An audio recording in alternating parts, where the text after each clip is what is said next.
Hey, Sunday. Good evening, everyone. I am Renee Williams, and today we are on step 12. And before we start on step 12, let me open up to give the Most High my thanks, our thanks. Thank you, God, for another week that we have made it through without using drugs, and we came out okay. We thank you for all doors that were closed, were supposed to be closed, but now it's open. I thank you so much. Thank you for just being God.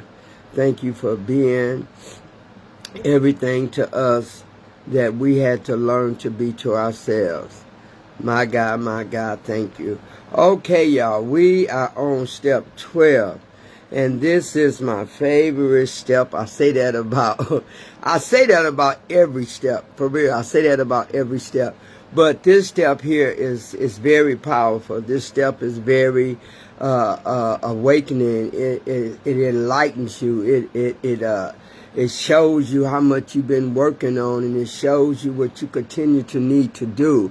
This step is an awesome step, and I love this step. It says, before I get into that, let me give a shout out to all over the world, to the facilities that do intake, inpatient, outpatient, to the therapists, through the counselors that's helping everyone get their lives back on track and understanding this disease of an addiction.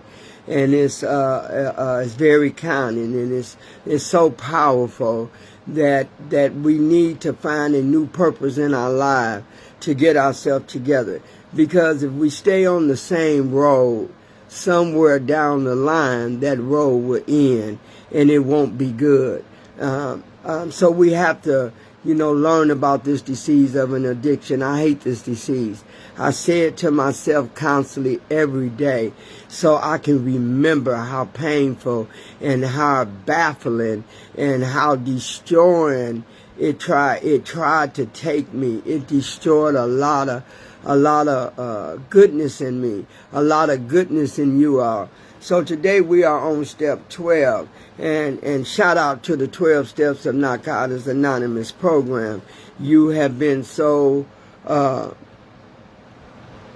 good to me, because I didn't have no idea of a program so great that can help us deal with the alcohol, the drugs, the pills. All of us are drugs, but I name them out because some people don't do certain things. Some people just do it alcohol. Some people just did drugs. I did it all. So, so the reason I say that is because I know for a fact that the drug's purpose is to kill us off and not find our purpose, and to run to when things not right or we in pain. Is to run to when we get so overloaded. We don't know where we're going. I'm talking about me. I ain't gonna even say that to nobody else. But if you fit in that shoe, you must acknowledge that shoe, that it happened like that. Hey, Miss Maddie, hearings. Hey, honey, I missed you yesterday, but I seen you was on. I hope you having a good day. To my sister, Evangelist Selena Green, she's on 7 o'clock. Hey, Mike, she's on 7 o'clock on Tuesday nights. And if you want to get some honest and open spiritual feeding, 7 o'clock. Okay, so hey, Mike Johnson, how you doing? And good to see Miss Maddie. I hope I'm saying that right. A method. Hearing. Thank you. Okay, so we are on the step 12. I tell y'all so much that I love step 12, because that's the powerful. All the steps, and don't get me wrong now, all the steps are very amazing and very good. But when you get to this 12 step, let me tell you about this 12 step. You're going to find a lot of things in this 12 step that's going to help you, enlighten you. Hey, Latasha, enlighten you to open up. You're going to have so many awakenings, and you're going to look at, but this step I really like, because you have to really get into this step and understand what this step is saying. You know, like said, having had a spiritual awakening. You know, this step says having had, you know, no matter what we went through, no matter what we was going through, but having had a spiritual awakening as a result of these steps. And we tried to carry the message, we tried to carry this message to the addicts and practice these principles in all our affairs. So what is this step saying? It's saying you was going through something. It's saying that you had to deal with the things that you really didn't want to deal with. And you had to get butt naked truthful and be honest with yourself that it was some things that happened in your life that you just didn't see no way walking from. You were just going to stay stuck. But in this step, it says having had a spiritual. What is spiritual? A spiritual, a connection. You know, a person that you taking time out with to show you, you know, your purpose, and to show you what went wrong, and to guide you and tell you what you need to do. Now it says having had a spiritual awakening, a beginning. See, awakening to me is a beginning. It's a new beginning. It's a new start. It's a new start. Did you hear what I said? It's a new start on your recovery, coming out that disaster place that we was in. And when we had that, it says start, you know, it's a new beginning. We have come to realize we have come to realize our humanity, and that we have come so far that we long to nourish ourselves. We have to nourish ourselves in this step. We have to understand that this step needs to be nourished. You have to nourish your step. Now we thought through prayer, meditation, reading, and inspirational writings of the whole new meaning. So I had to do a lot of writing. I had to understand. I had to really understand what I was doing in this step. Because if you don't recognize and look up and read, you know, and I'm sorry, y'all, but I've been had a cold, and I'm just kind of getting a little better. Often you know, I remember when I was trying to get to this step. I stayed in this step a long time. And I remember hearing these voices. Come on, Renee, keep it real. I remember hearing these voices. And on this side, it was always a soft and very nice and well said voice. And then on the other ear, it was this, you know, deep, evil voice that always tried to tell me, you know, when I was listening to this voice would try to tell me, no, that, you know, you got to do it this way. But I learned that this voice on the right side of my ear was the one that had me covered, that the one that was going to restore me to some kind of sanity. You know, so often, you know, this voice have guided me.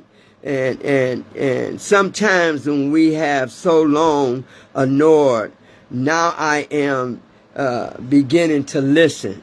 See, in this step, you have listened to go from one all the way through. You've been paying attention. You've been understanding. You've been listening. You've been working your step. You know, when you go to meetings, you talk and you hear different people's how they read, different people's how they do, and it gives you a whole enlight. But this step right here was a very anointed step for me. You can call it what you wanted, but I'm going to tell you it was an anointed step for me.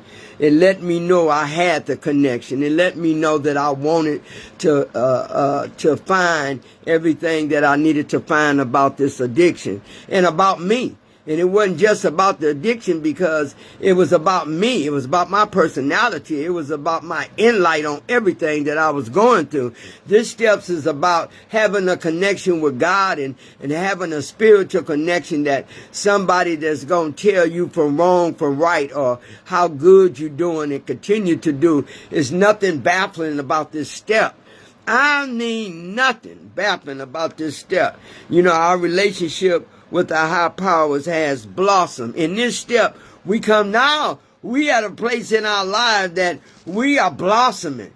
You know, because we done went through these steps and we done worked this step. And when you get to the 12th step, that awakening to let you know that you on the right step has blossomed. You have blossomed like, you know, like you take a flower and the flower don't look too good.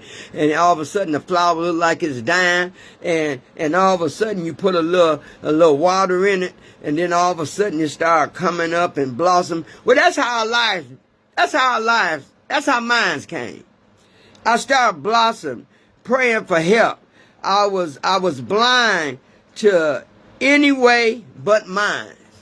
I was blind in so many things. Paralyzed by my addiction. I was paralyzed. You heard what I said? By my addiction. I hate this disease.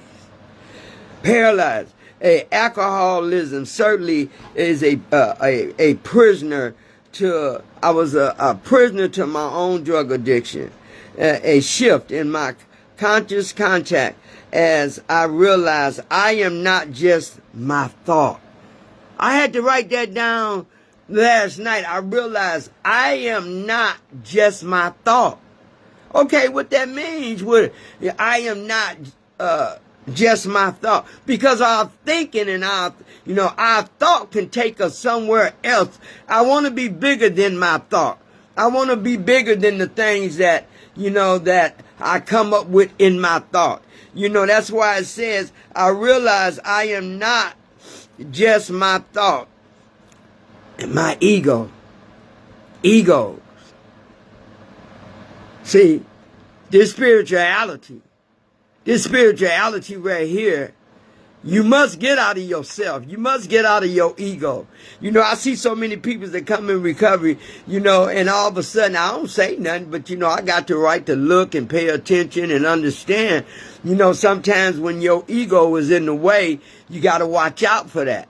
Because I've seen many of our predecessors do good and come in and help peoples, and all of a sudden they're helping other peoples, and all of a sudden, guess what?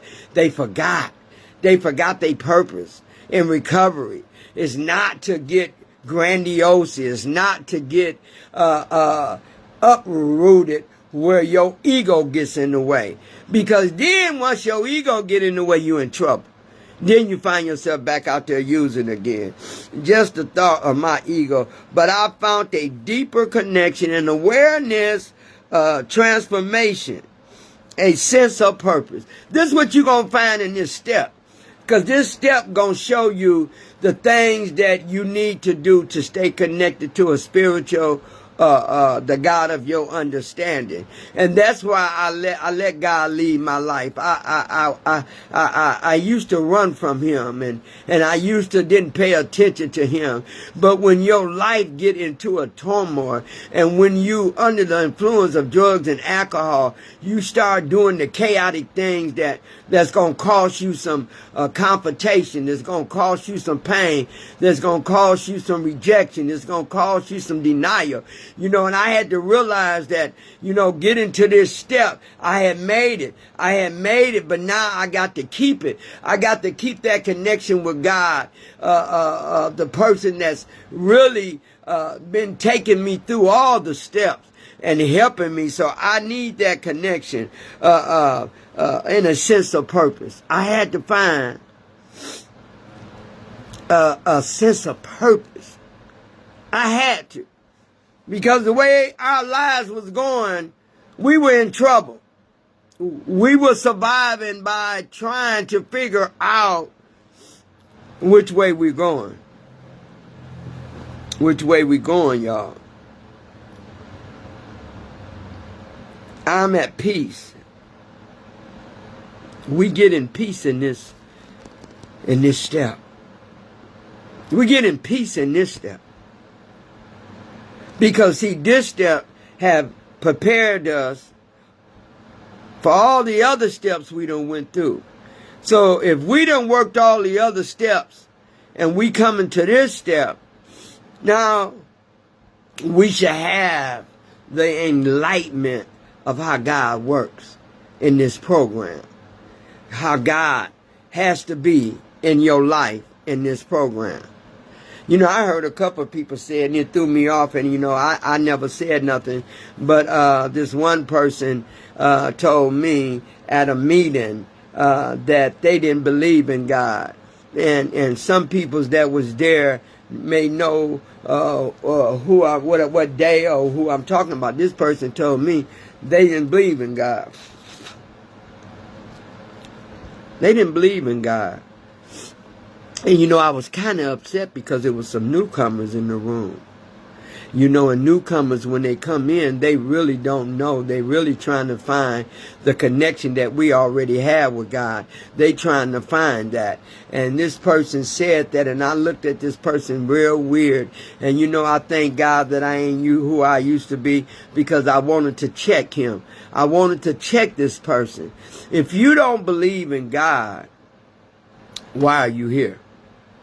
Because see, in all the books that I read and all this stuff that I get into, God is in all of it. You got to have a connection with God in order to say, you know, you come to a meeting, you tell newcomers, I don't believe in God. I'm an atheist, and you know, I just believe that, you know, I'm doing the right thing, and you know, and I'm gonna be honest with you, I couldn't hold it. You know, after I got out of the meeting, you know, I went and talked to him and asked him, could I talk to him? Because you can't do that. You can't come in and try to rearrange your feelings and put it in with the right steps that's teaching us in all the newcomers. I said, now you don't believe in God, but why would you come and tell a newcomer that? Why would you say that to a newcomer? I said, you was out of order. I said, you know, and I ain't being disrespectful, but, you know, I would appreciate it when you got newcomers in the room. If you don't believe in God, keep that to yourself. I said, because, you know, some of our peoples that come in here know about God. They intertwine with God. They just left God for a minute, you know, and they trying to get back to God. They understand it. You can't do that, tell somebody that you don't believe in God and you're an atheist, and you know, you're in the wrong meeting for me, you know. But I did tell him that I would appreciate it if you didn't do that, because I don't want to have to come behind you and check you in front of a newcomer. Because I will do that when you're not giving positively information to carry the message out. That's good. That's a good message. You know, when we come into recovery, they said to carry, you know, these principles in all our affairs. So you got to be honestly, correctly, positively honest when you're trying to give out some information to somebody else. Hey, Charlotte, good to see you, baby. You know, you got to understand that. You got to understand that you can't come in doing it your way and trying to tell people that you don't believe in God and you're an atheist. You know, I'm not going to let you get away with that. Because newcomers need the truth. They need somebody that's genuine, you know, that can give out the message, carry the message in a positively way, and not come off on a person real mad or real angry. Hey, Esther, you have to learn that. You have to get to that part. When we come into recovery and we get on these steps, we got to be mindful how we talk to people. We carrying the message out. I've seen some people come in there, you know, and like I said, everybody ain't where I'm at. Straight up. I see it all the time. I can't go around correcting people's and getting on people's, but that one I had to check, and I didn't check him in front of everybody. I took him to the side. That's what you're supposed to do. Not check nobody, and when you're around a bunch of newcomers or anyone that's in a meeting, it's a way you're supposed to handle yourself. Remember, when we get to this step, we should be done changed. We should be to know how to act and be presentful to another individual. We should know that. We should know that. So when that person said that, I had a problem with it. And I couldn't wait to go outside. And I just appreciate it. If you don't tell somebody you don't believe in God and you are atheist, whatever you are, you keep that to yourself. But when you come into the rooms of Narcotics Anonymous program, you have to be mindful and gentle and be very honest and respectful when you're talking to other individuals that comes into a meeting like newcomers. You can't just do it your way. You can't just come in there and want to bring in your physical of thinking and what you feel and bring it to the table, because I wasn't having it, straight up. And I wasn't trying to embarrass you in front of nobody, so I took you to the side, which I'm always do. I'm going to always take you to the side, whether you get mad, whether you don't want to hear it, but when it dealing with me and my recovery and what you presenting to the newcomers, I must say something. I have to bring it to your attention. I'm more than my thought. Oh, my God. Did you hear what that said? I'm more. Check what that say. I'm more than my thought. Because, see, our thought is crazy sometimes. Our thought will take us having went through these steps. We still dirty thinking can still come in. And we can always go back at any time we get ready. Self-will can do that to us. Self-will can take us back to the disease of an addiction that caused us so much pain. But it's our will to stay clean. See, that's my will. That's your will.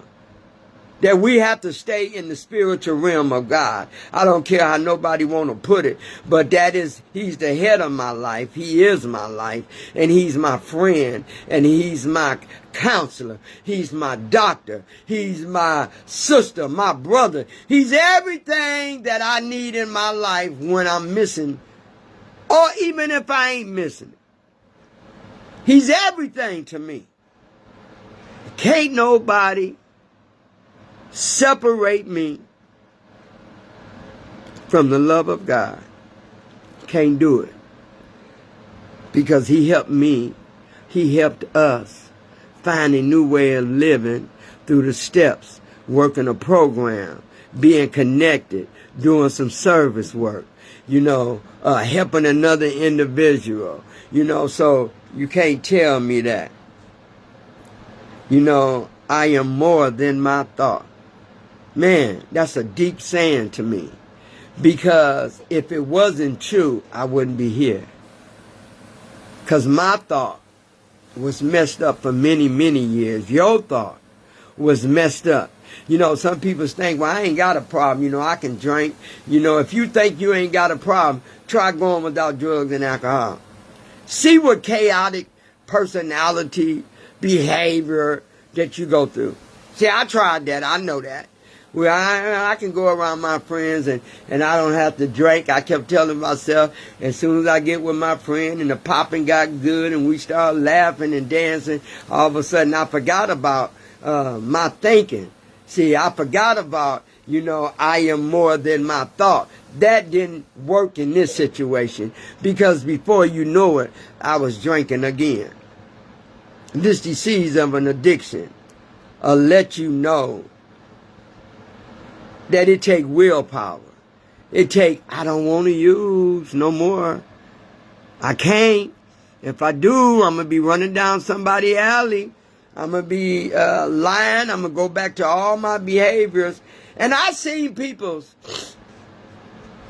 work a program.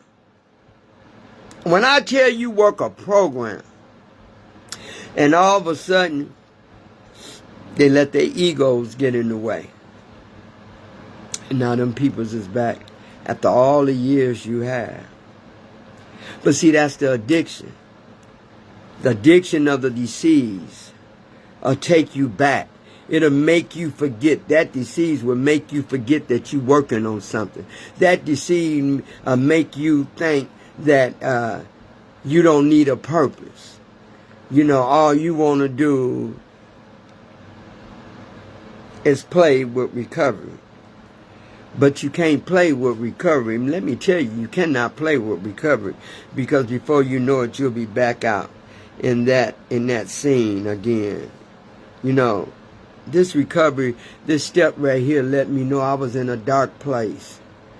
And somewhere down the line, I had a ruling awakening that something happened, something clicked. What happened, Renee? What did you do? And what did this step help you to find within yourself? And it was a spiritual connection. It was a connection that I didn't never have. I thought because I prayed to God when I got high. You know, I was a praying addict. I thought when I was praying and all that, I had a connection. No, we talking about a spiritual connection with God. Somebody that you must do this every day. Somebody that you know you need every day. Not just a time in a season, but every day. I have to have God talking to me. I have to talk to Him every day, because I have to always remember I am more than my thought. I have to always remember that. You know, when you forget that you are more than your thought, you're in trouble. You're in trouble. Now I was in the dark all them years. Excuse me, because the medicine I'm taking, the flu and all this was going around, so I kind of been staying to myself, been sick. But anyway, I am who I am because of what I've learned and what I've had to deal with. How many meetings I go through. How many service work or things I help with a situation with people. Service work don't mean you have to be sitting at a table. Service work means you can be at a meeting, be in the treasury, you can be in the person that run the meeting. It can be that you are taking people to a meeting, or that means you can give service work by helping somebody else in the meeting. You know, service work mean a lot. It don't mean just sitting at the table running a meeting. It don't mean just that. Service work come in many fields in that area when you come into recovery. I did it all. That's why I sit back and I watch. Because didn't nobody do no more service work than me. If anybody know me back 30 years ago, that's all I did. I was in everything, anything. I was doing it all. I wanted to help another individual get to where I was. I wanted them to feel the light and see the light like I did, because my life had been so chaotic and I was doing so many different things that I had to turn it around and realize I am more than my thought. I had to realize that, because my thought, dirty thinking, messed up lie, dressed up lie. We talked about the masses on Friday, and that was a good one. He gave that to me, driving. That was a good one. That was a good one, because we had many masks. And I ain't got to live like that no more. I ain't got to live like that no more. When I decided to give my life to God and to the 12-step program, I received many gifts. Many gifts dealing with all of this. I received many gifts. I never have to use again if you don't want to. You never have to use again if you don't want to. Because if you want to, guess what? You're going to still continue to use, still continue to play games, still continue to lie to yourself, and you're going to find yourself in a deeper hole than you came out of. Hey, I know, and I ain't trying to go back. Because this disease will take you to places that you didn't think that you can go, or that you belong to, or you can get into. I did it all because I forgot that my thinking is more than my thought. My thought is more than my thinking. Y'all don't understand that one. Anybody on here could tell me, yes, I understand that I am more than my thought. If you can tell me why is that so important, it's got to be important. We can only keep what we have by giving it away. That's powerful to me. We need to give it away to somebody else. We need to help somebody else with this.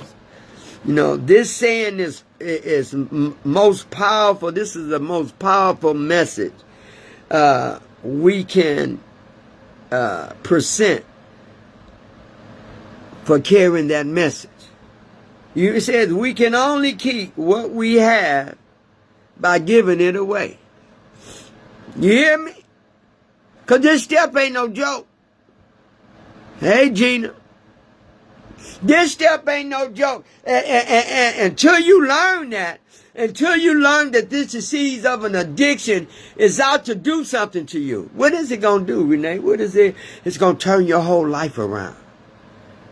It's going to make you be embarrassed. It's going to make you not want to take accountability. It is going to make you self-centeredness. It's going to make you bring out your egos. It's going to make you hurt people. It's going to make you hurt yourself. It's going to make you lie. It's going to make you not have joy again. It's going to make you lose your peace again. It's going to make, hey, the disease of an addiction would do that. People think smoking weed is good. People they really think in their mind that smoking weed every day is a good thing. Hey, I did that too, and I know it wasn't good for me. I know it wasn't good for me because it kept me eating. Every time I smoked some weed, I ate, and didn't take life for granted. You know, so I know that these drugs, I hate this disease because this disease is very cunning and baffling. And it would tell you that you don't have to stop. It would tell you can put down for a couple of days and be clean, and then you don't have to ever pick up again. But the disease of an addiction will have you going back again and again and again. So can't nobody tell me, and don't nobody need to tell me, that unless you work a program, unless you've been an addict, you don't understand. If you ain't never been an addict, if you ain't never been addicted to something, you don't understand it. If you definitely ain't been addicted to drugs, you definitely can't talk to me. You can't talk to me because we as people that's dealing with the drugs and alcohol, you can't come to somebody and tell them you just need to find a God. You just need to understand that God can deliver you. God can do, yes, God can. But in this process, if you've never been a recovering addict, hey, Molly, if you've never been a recovering addict, and if you don't understand that, you know, we know God is there, but we need a foundation. We need to learn about the disease, because the disease is cunning and it's baffling, and it can hurt us. It can destroy us. It can take from us. It can have us hitting bottom and don't know how to get back up. I'm only telling you about me because, see, my addiction, your addiction, we have, hey, people that be using. We all hit rock bottom. Health problems, mental disease problems, anxiety. But unless you've been there,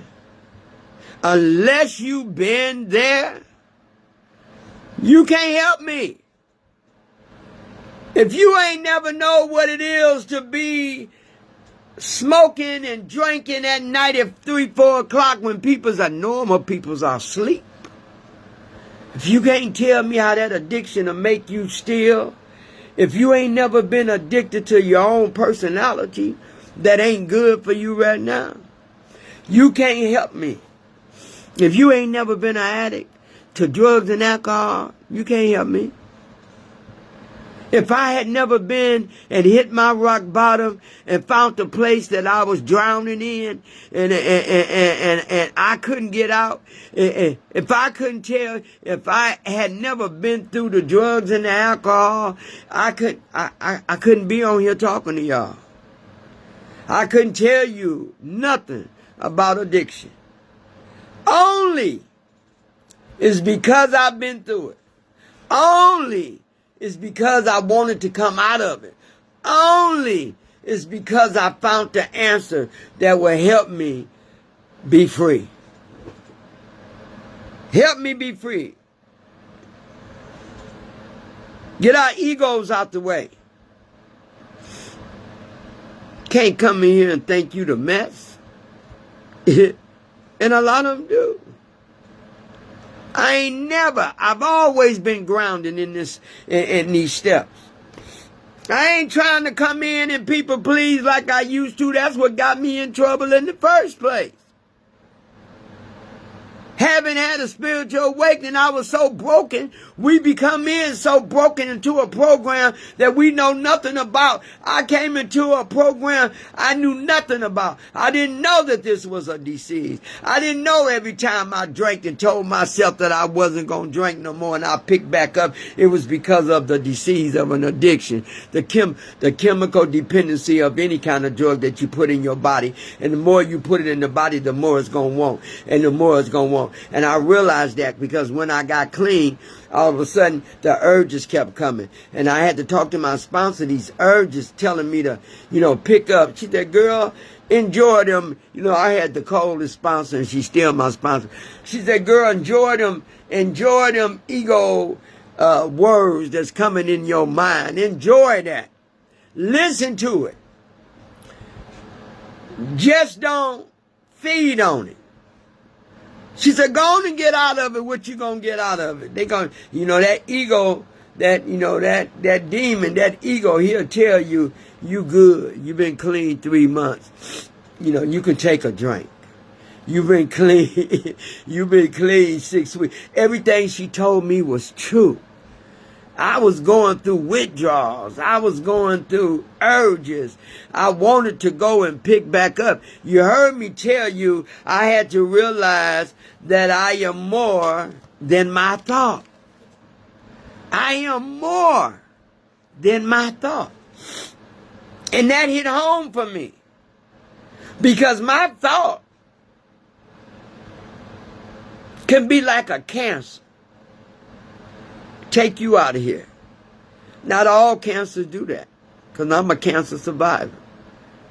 But what I'm telling you, we are more than our thought, because in this disease of an addiction, our thoughts will tell us one thing, but when we work on something, when we work the program, when we show up to meetings, when we do this and do that, that's a point in our life to let us know that we are more than our thought. Because we're doing the right thing. And then we got to go there and help carry the message out.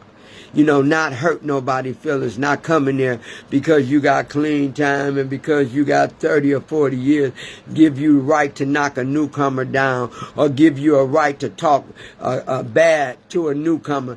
These newcomers, I'm very careful when I come into the room of Narcotics Anonymous program to be mindful for what I say. I come in that meeting loving and caring because I've learned to do that through my life. So when you go to a meeting and you see newcomers in there, they already broken, that should remind you of where you was. That should remind you that used to be you. That should remind you that's where you don't want to go back.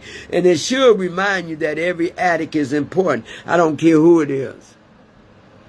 It can be your granny, your grandma, your mama, your sisters and brothers. Every addict is important to me. Because they fighting demons just like me. I come a long ways. Yeah, y'all don't know my story, but y'all will pretty soon. I'll put that out there. Y'all will know everything of my story pretty soon. We simply present messages as positively as we can. Remember, I just said that. That's why we say you have to practice these principles in all our affairs. Definitely when you're dealing with other people that's in recovery and other people that's coming in broken like we was, other people that and sometimes I had to realize in this program that sometimes we can't come in. Everybody don't listen to us. Everybody don't listen to us. when we come in there and give our story, when we come in and help another individual, everybody not hearing us. Everybody don't come in and, they don't hear us. But our job is to still carry the message to the addicts, no matter whether they hear it or not. We are not the ones that to be judged at all. We have to learn that we have to be honest, and we have to be mindful, and we need to get our own egos out the way. We don't get that. We don't get to take credit for that. We don't get to take credit for that. I don't take credit for nothing I do. It all belongs to God, because I didn't know how to do none of it until I worked this program, until I got a connection in the spiritual part of me with God. So I can't take credit.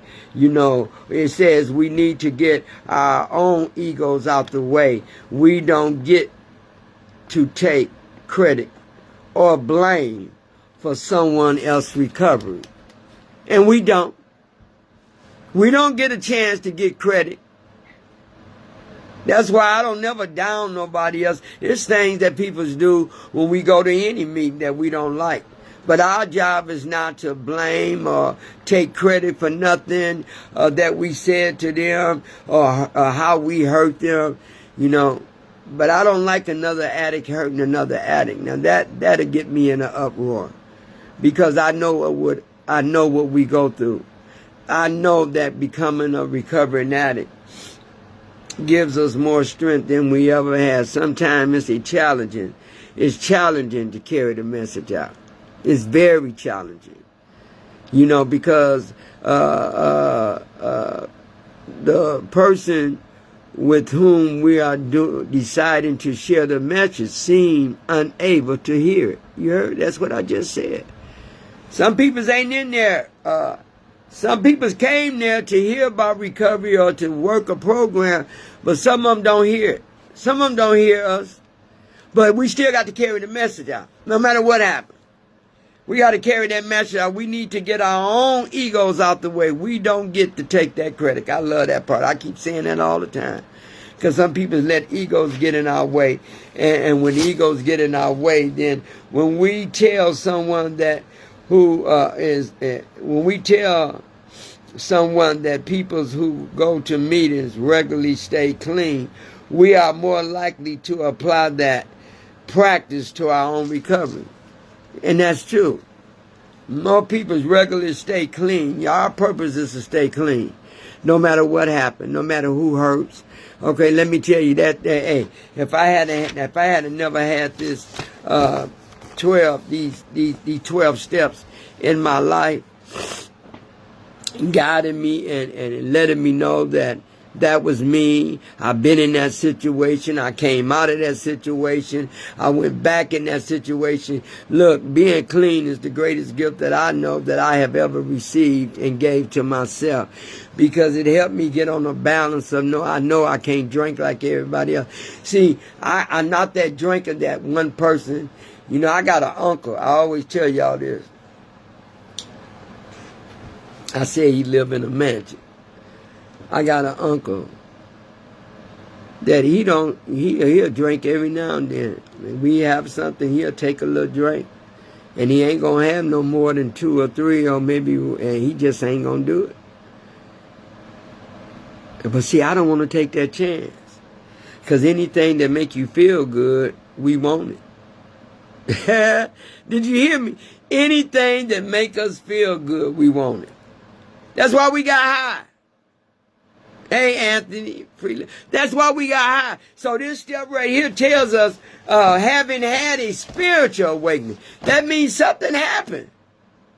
Something happened through working all them steps, and we come to this step. And my sponsor asked me, she said, well, Renee, you in step 12, you got to study that one. She said, you study it for a while, and then we'll come back to it.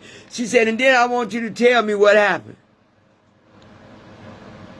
And so we had dinner that day, and she said, okay, Renee, you've been on this step for a couple of years now. You must have learned something or got something out of this step. What happened? I said, you really want to hear what happened? I said, I learned how to get out the way. I learned how to let God come into my life and have a spiritual connection. I ain't just talking about talk to him. No, we're talking about a spiritual consciousness of having a spirituality, a spiritual awakening with a God of my understanding. You know, a spiritual mean, you know, I can't see God. I ain't seen him. But honey, the spiritual part that's in my soul, I had to get connected with him. I had to let him guide my life, because my life has been living through other people's lives. I was always nurturing and caring and doing and giving and giving and giving. And I had to learn how to nurture and give to myself. You know, and having a spiritual connection means I got to look at my everything about me. I got to learn how to work on my self-ego, or my personality.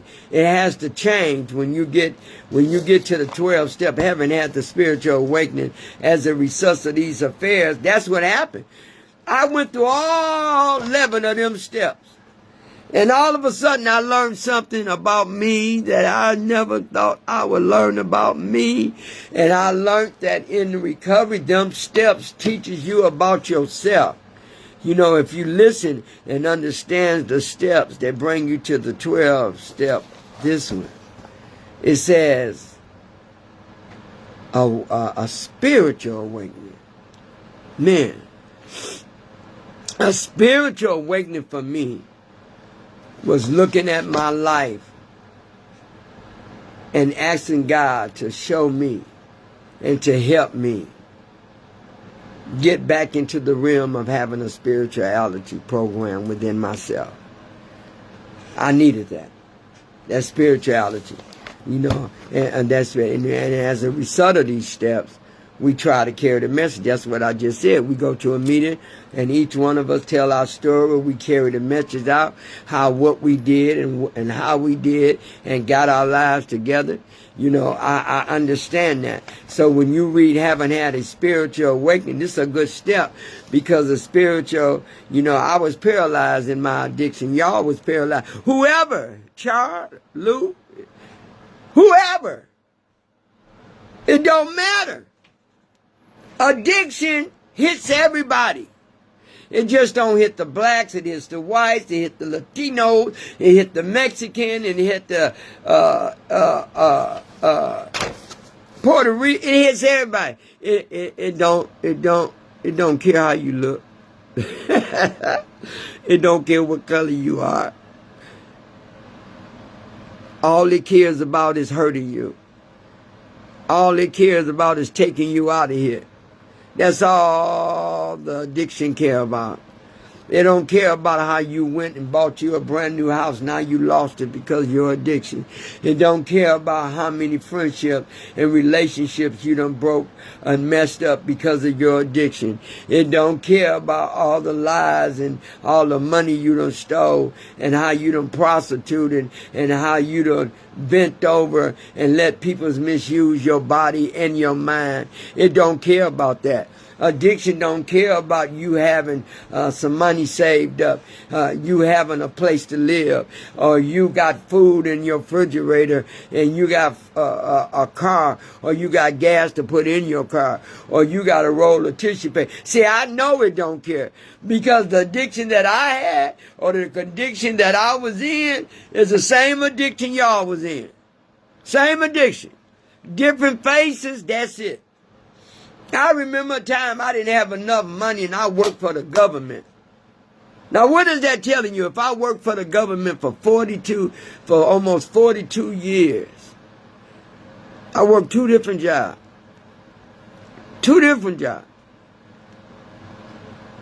Real estate and for the government.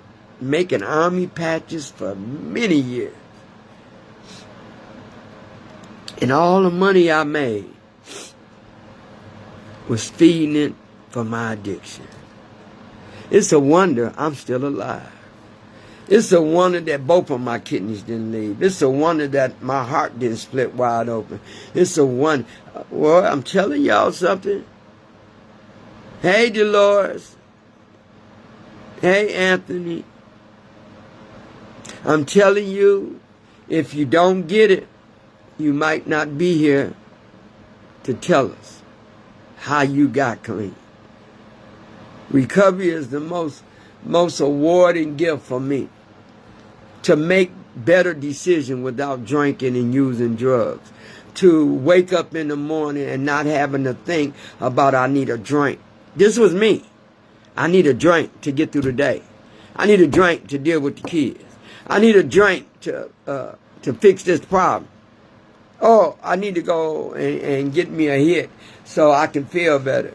You know, I don't want to deal or keep having these dreams of things that was done to me. So let me make any excuse I can to go and use. Let me make any excuse I can. So this, you haven't had a spiritual awakening, and it's so beautiful to me because, it taught me that I am more than my thought. Honestly, I am more than my thought.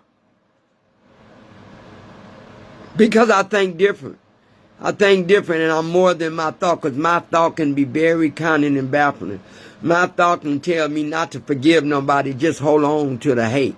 My thought can tell me, well, I can still love them, but not encounter with them, because if you feel like somebody not giving you all of you like I give them, then sometimes it's best to, separate. And I'm doing that in my life. I'm doing that in my life for somebody I really love, to keep the peace and to keep me in my right mind. I have to learn how to be more than my thought, because sometimes our thought travels and can make us do things and say things and see things that's not there, or to do things that we don't need to do. So I had to learn that. I had to learn that I am better than my thought. And this having had a spiritual awakening, and to me this step is about service. It's about the spirituality, but it's about service work too. It's about giving to, helping other people out in recovery. It's about finding a purpose in your life that got you connected with a power greater than yourself, can restore and help you and get your life balanced back on track again. And now that my life is back on track again, I keep my egos out the way. I'm so cool with it.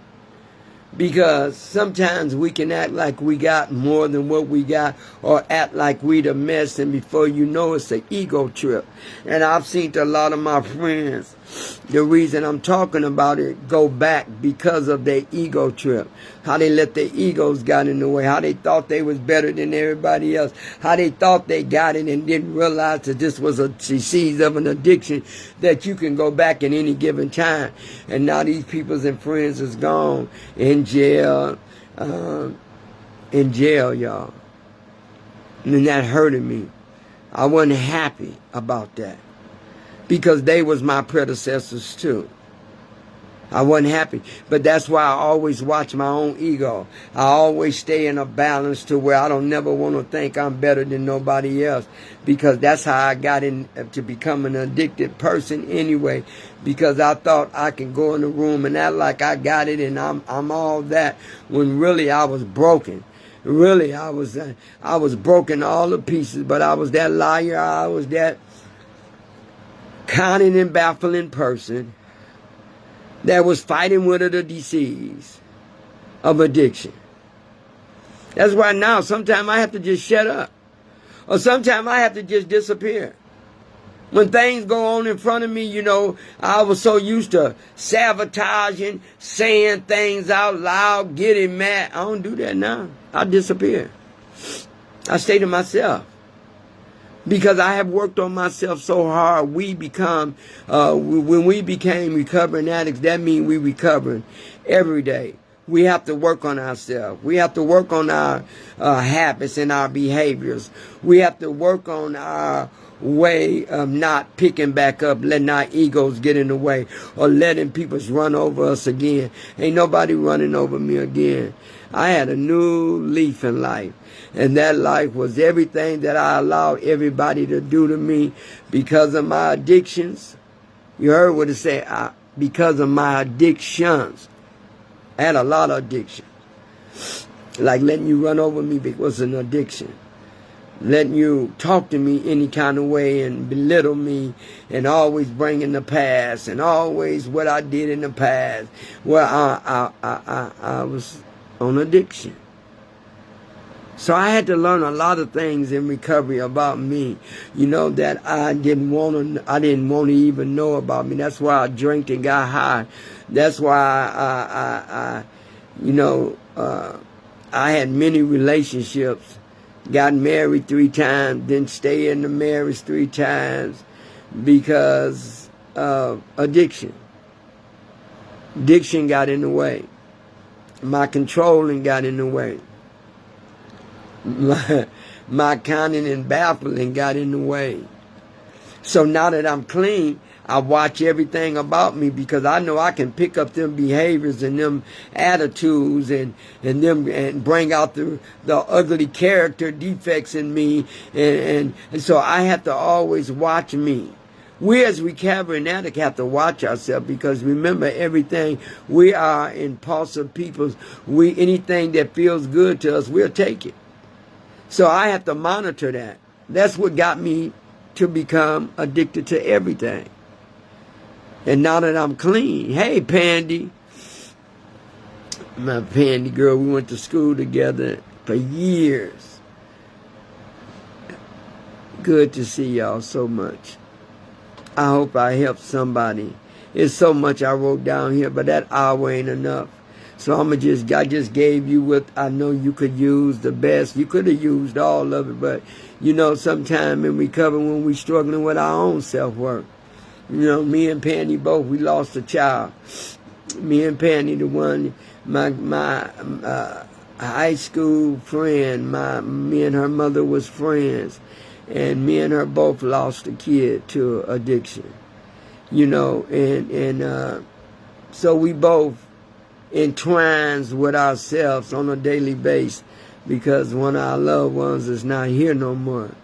And I know that I miss my son and I know she miss her baby, but I must tell y'all this. I'm glad my son don't have to struggle no more. Because, see, I was one of them person that was struggling that could have been gone too. But I'm so glad that God just took my son. After 37 years, he just took him in his sleep. And I had to be okay with that.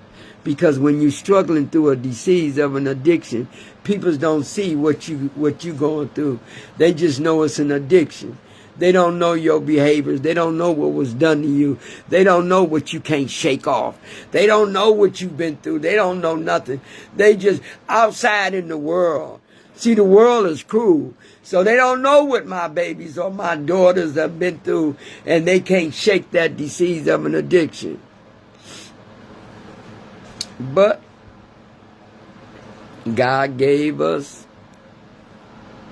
our daughter, our son, for years.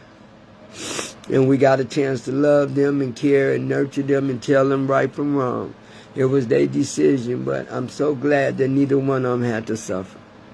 Because in this disease of an addiction, if you ain't never been addicted, then you can't tell me nothing. In this disease of an addiction, we struggle, man. We struggle in our mind and in our spiritual part. We don't even we think we be praying and asking God to keep us and deliver us. But man, we struggling. And I don't want to ever struggle like that no more. That's why I'm too scared. I always tell myself I hate this disease. Because, see, I know that anytime I want to get grandiose and let my egos in the way, forget about the foundation that I'm on, forget about the struggles that I went through, that I've been through, I can easily forget that. But I have to always remember I'm more than my thought. I have to remember that. I'm always more than my thought, because my thought will tell me I ain't good enough. My thought will tell me that don't nobody love me. My thought enough to tell me just go on and kill myself. Won't nobody miss me. I am more than my thought. Very much more than my thought. And so for that, I'm grateful. I'm going to always remember that and tell myself every day I am more than my thought. Because my thought, what got me in a place where I didn't want to be here. My thought got me on every piece of drugs. I was an I tried every drug. And that's why I know I'm more than my thought today, because I'm not going back ever again using. I'm not picking up no drink to try to prove to somebody that I can take a drink and keep and not use again. I ain't playing no games with me, because I'm that person. I can't just take one drink. I want to keep drinking and keep drinking until I can't remember what happened, or I can't remember how I ended up in your bed, or I can't remember how I went in there and took your... Oh no, I got to stay grounded at all times. I'm a recovering addict. Recovering means I'm still recovering. Every day I'm still recovering. Every day I'm still recovering.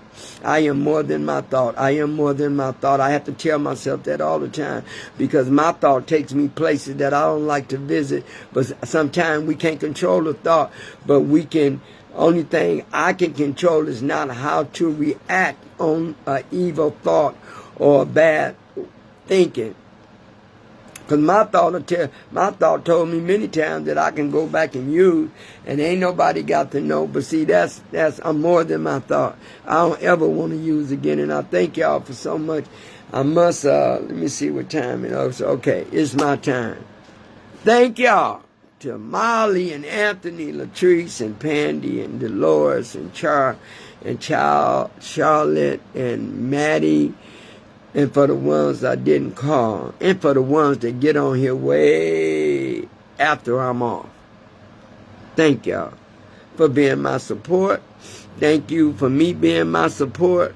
Thank Latrice, all the... You know, I just thank God that we are not what we used to be. We grew up, y'all. I look at Penny, I look at Dolores. You know, I look at Anthony, I look at Charlotte. These are people that I really know. You know, Charlotte. I look at Molly. I look how we changed our lives. And it wasn't for nobody else but us. And we have to, only way you can change your lives to be better is when you've been broken. And we've been broken. But we didn't stay broken. Satan wanted us to stay broken. Satan wanted us not to see nothing great. He didn't want us to find the purpose in our lives to be better. He wanted us to stay the same. He wanted us to be broken in all pieces that allow us to be broken. I was broken. I know what broken means. Ain't nobody got to tell me. I ain't doing nothing to ever go back to that place in life where I have to be where all the masses and pretend that I'm okay when I know that I'm really not okay. You know, that's a living hell, to walk around and act like you okay and knowing you ain't okay. Double standards. So I ain't got to do that no more. I thank y'all so very much. Y'all have a blessed week. Thank y'all for being my, letting me come into your living rooms, your home, wherever you may be. I thank you. And do something nice and kind to somebody today. I got to try to catch up with some people. I'll be so busy with these kids in my life. And you know, it's just so much.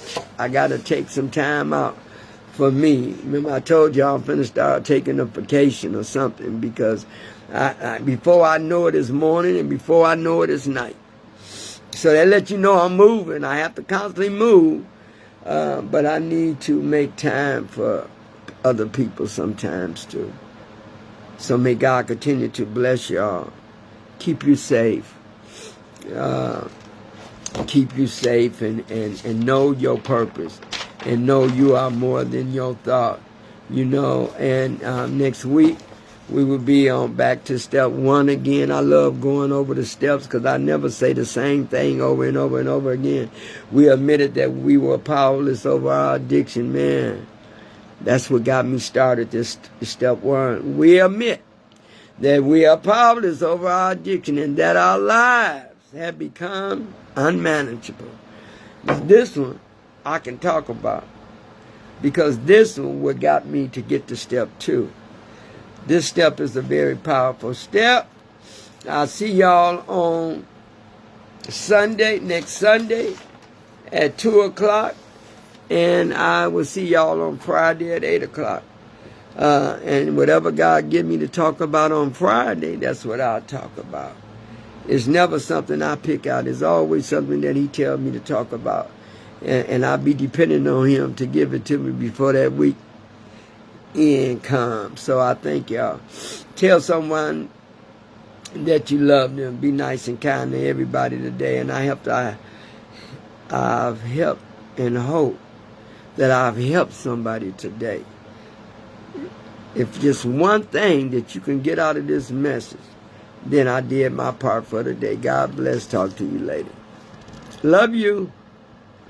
Love y'all. Love y'all very much.